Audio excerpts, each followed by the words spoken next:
Joined by rink-wide chef Paterson, our Canucks reporter. He took in the 4-0 victory over the Florida Panthers last night, including the Roberto Luongo ceremony. Quite a night at Rogers Arena, Jeff. It was. I thought it was a somewhat subdued ceremony. We've seen bigger ceremonies for lesser players. You know, there wasn't the alumni from that whole 2011 era. Obviously, you had Daniel and Henrik, and I thought Corey Schneider did a nice job on the microphone as the MC, and they involved Kevin Bieksa with the video, but nobody from ownership, nobody from management down at ice level, just the Luongo family and a couple of former teammates. And so the crowd was into it right from the start, as you'd expect. And so a warm reception and welcome and lots of hearty loos as the night went along. And in fact, we gave Roberto the 3rd star on Rink-Wide last night. We thought that, it played a role in that result for the Canucks, got the crowd into it, brought some energy. So we can do those sorts of things on post-game pod. So Roberto was the 3rd star. Obviously, Thatcher Demko was the 1st star, and Dakota Joshua not too far behind there. So, yeah, I thought start to finish another really good night for the Vancouver Canucks, who have won a dozen games now, guys, on home ice. No team in the NHL with more home ice wins right now than the Vancouver Canucks. Was the ceremony too minimalist, as some were charging on social media last night? Yeah, I mean, that's a debate that certainly I have time for. I was surprised just sort of it was bare bones, and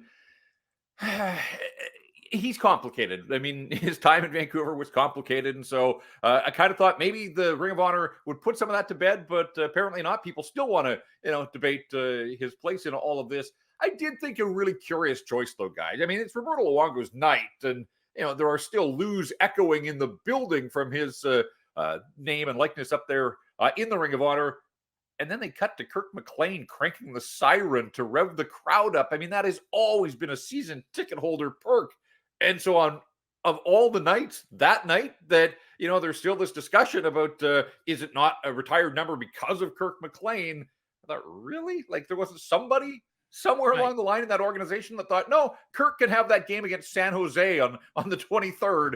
This is Roberto's night. So that part felt a little off to me. I think that's kind of their way of including McLean in the ceremony, even if it wasn't specifically the ceremony, but buttress. But to what end? It's not a goaltending celebration. Well, it's a Roberto Luongo. Yeah, I mean, I guess a sort of welcome to the welcome to the honor roll, if you will. Yeah. A top Rogers, welcome to the Ring of Honor. And look, Jeff, it was a tough, to me, it was a tough ceremony to put together because you go too far. And look, reading it on paper, what they had planned, it almost sounded like a jersey retirement ceremony. Totally. And I do wonder whether they looked at it and went, wow, this has all the hallmarks of a jersey ceremony. Let's just go a little lighter, a little bit more minimalist on the ice. But in the end, I remember the feeling coming away from that Alex Burrows, I said earlier, thinking, oh, that was kind of light and easy and quick. And that if you're going to call it a Ring of Honor, it should be quicker, and it was. So they got down to business. Hey, you're right. It's not the jersey retirement. It is that sort of next level. And so there is a game to be played. And right. But ultimately, the people got to hear from their hero. It was a touching speech, and that's not easy. I mean, I know he's spoken publicly, but no notes. So credit to him for stepping up. And, I mean, what an opening line, just talking about how the fun is back in Vancouver. Talk about playing to the audience. They ate that up. And then the closing remark about free the skate. Again, everything he does, that element of humor to it, and we saw his personality on full display. So his part of it, I thought, was terrific. It was heartwarming. It was touching. And again, I do think it got the people revved up in the building, and away they went. This Vancouver Canucks team is on yet another roll here with 4 straight wins and 5 of their last 6. I didn't like the opening. Did you want to move on? I had one more Ring of Honor question. Go ahead. Will you permit that? Because I know you're done with Ring of Honor, but I'm not done with it. Who's next?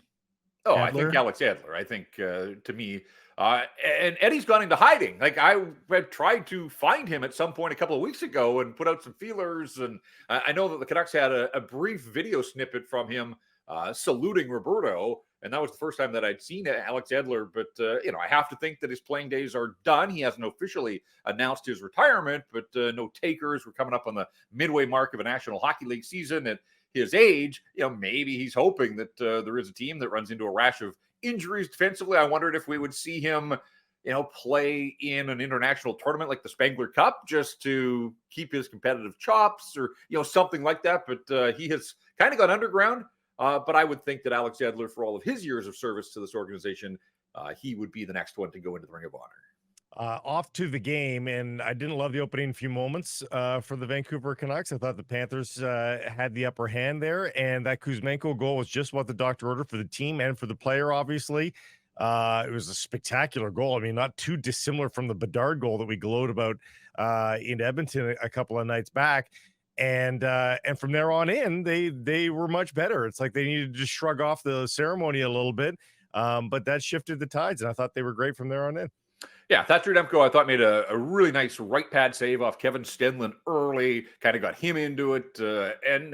Guys, one of the stories, I think, for this Vancouver Canuck team, I mean, there's so many numbers that have emerged out of a start like this one with 20 wins in 30 games, but they've opened the scoring now in 16, or check that, they've opened the scoring in 20 of the 30 games. They've won 16 of those games. So, they get out in front more often than not. Now, sometimes the first goal comes early.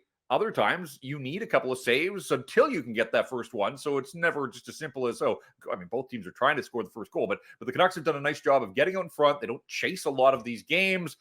The record when they take a lead to the third period is incredible now. It's 17-0. So, they're getting good at playing with leads. That was a story, obviously, last year far too often. And the early going was squandering those types of leads. There's just a lot of things that you like about the way this group is going. And in that Kuzmenko goal, Blake, I mean, for a guy that has been so hesitant and reluctant to shoot the puck and double clutching, like he pounces, he anticipates the play. Garland does some nice work, but there was no hesitation in Kuzmenko scooping up that puck, cutting to the middle of the ice, and then that shot, like that looked like a 39 goal scorer in action. So, he scored the other night, and we all kind of thought, all right, we'll see if he can back it up. Is it a confidence thing? He scored in back-to-back games. He's still sitting on 6 goals, not 16 at this point of the season. But, yeah, I thought there was a lot to like in that sequence. It opens the scoring, and then, as it turns out, they back it up with another bottom 6 goal a little later in that first period. I mean, what a first period for the guy at the forwards, particularly a little bit lower in the lineup. Unbelievable. Dakota Joshua, game of a lifetime for him. And he was gifted the second one, obviously, but he was in the right place. And the other one, I mean, where did those hands come from? My God, soft mitts, the spin move through the I mean, it's a spectacular goal for Joshua. After some terrific work from Garland and Bluger, too. Yeah. So the full line there, as Taka was praising them in the postgame. It was a really good night for Dakota Joshua. I mean, yes, obviously you're going to look at 2 goals and think, hey, that's terrific. It doesn't happen very often. And sure, that was a freebie. I mean, what an absolute gaffe by Sergei Bobrovsky. I joked just in time to, make it on those year-end blooper reels that run all through the holiday season. I mean, I still, I've watched the replay. I have no idea what the best case scenario was there, but obviously best case scenario was not achieved, and Dakota Joshua with a tap in. But look at his night, guys. I mean, 2 goals, 6 hits, which again is starting to become the norm for him. And when you think a guy that kind of sleptwalked through the preseason, the coach had the shot across the bow about his job being in jeopardy, and then they had to sit him down in the game in San Jose, that 10-1 romp. But he didn't get to have fun there. But since that message was said, he has been a different player, and not just leads the Canucks, but he's among the league leaders in hits. He's using his size effectively. And the other thing, too, is he led all Canuck forwards in penalty killing ice time with 3 minutes last night. And we are seeing a changing of the guard. And I was curious with Pia Suter coming back and they took Nils Amon out. Like, how would that impact the allocation of shorthanded minutes? But Dakota Joshua has become, we know Rick Tocchet, he liked him a lot down the stretch last year. I think he sees that there is more of a player there. And so some tough love early in the season, but they're reaping the benefits of that. But, he's become one of their A1 penalty killers as well. So a fair bit of utility and a unique player with size. But as you said, the hands were on display and a guy that can kill some penalties. I mean, there's some value there on a player that's right now playing on essentially a league minimum contract. Ask you the poll question. Have the Canucks proven they're one of the league's best teams? I mean, 30 games in, I'm going to say yes now. That it's hard to see the bottom falling out. We know what the top of the lineup can do. And then you get nights like last night where the bottom of the lineup was terrific. And, we saw Tampa come through here the other night. Tampa's got the championship DNA. They're incredibly well coached. They've got star power for days, guys that are skating right into the Hall of Fame. But the challenge for all those good teams is in a cap era to, insulate and surround. And when guys deserve raises and they chase money elsewhere to try to replace those. And like Tampa's middle and bottom of the lineup now, nowhere close to what it was even a couple of seasons ago. And the Canucks, I thought, had a distinct edge there. And I think you're seeing it again last night against a team like the Florida Panthers that, the Canucks didn't need their star power. Sure, Brock Besser gets his goal because that's what Brock Besser does just about every night now. And Miller and Paterson picked up points there. But I was just looking back at it. No defenseman in on the scoring last night. Just the third time that's happened all season. First time the Canucks have won a game where they didn't get contributions from any of the defensemen because last night it was the bottom six that sort of did all the heavy lifting there. And so, I do think now that they're healthy, and that's part of the equation too, knock on wood for them. I mean, Rick Tocchet had every forward available to him at his disposal. That's not going to be the case. There will be some knocks along the way. But win those games when you have that. Yeah, right? so absolutely. Strike while that iron is hot. Yeah. And I do think that the Canucks have an advantage there. This is the same team, obviously, that gave up 6 not that long ago to New Jersey. Well, they've given up 4 goals since then. Like Tocchet snapped them back to attention defensively, 2 shutouts since then. Both goaltenders have pitched one of them. So, I think maybe they needed a little bit of a wake-up call with that New Jersey game. Since then, they have been stout defensively. And so, yes, I would, am I going to say that they are the top team in the NHL or that they're the, Stanley Cup champs? No, I'm not going to that length, but I would say, yes, I think 30 games into this now that they have proven themselves to be one of the top teams in the National Hockey League. I'm just looking at Noah Juleson here. Is it 16 in a row he's played at this stage of the game? Sounds about right. Yeah. So are we ready to call him a regular now? And has he done enough that you could make Myers expendable if you're getting a right shot defenseman back later in the year? I mean, the first part of that is, I think it was a tough start to the season. Rick Tocchet even talked about that. But he has settled in now to a pairing, certainly with Ian Cole, and Juleson was talking about that pregame on Thursday about just how easy it is to play with Ian Cole. He's one of the most vocal guys out there. I mean, that just speaks to, the years of experience and the wisdom. And, this guy has pretty much seen it all and done it all at the National Hockey League level. So I would think a great pairing for Noah Juleson, who, he was a first rounder himself. Hasn't panned out obviously to those levels, but there was a reason he was a first round pick. Obviously, the scouts saw a lot in his game then. There's been some dips along the way, but he does seem to have settled in here. And I think kind of quietly, his real utility, and the numbers back it up, is his penalty killing, where, it's not about flash. It's about a willingness to eat pucks, to battle in front of the net, to try to clear lanes and put yourself in harm's way from time to time. And he's done a pretty nice job of that. So I know a couple of weeks ago, he was sort of the whipping boy, and I didn't really like the way that was going, the treatment that he was getting, but not hearing the howls as much about him. I mean, the howls obviously diminish when the team wins 4 in a row and 5 of 6. So, does he make Tyler Myers expendable? I think that's a different conversation. But if he does continue to play, let's see where this team is. Let's see who else is healthy when Carson Soucy gets back. I think that's going to be early in the new year now.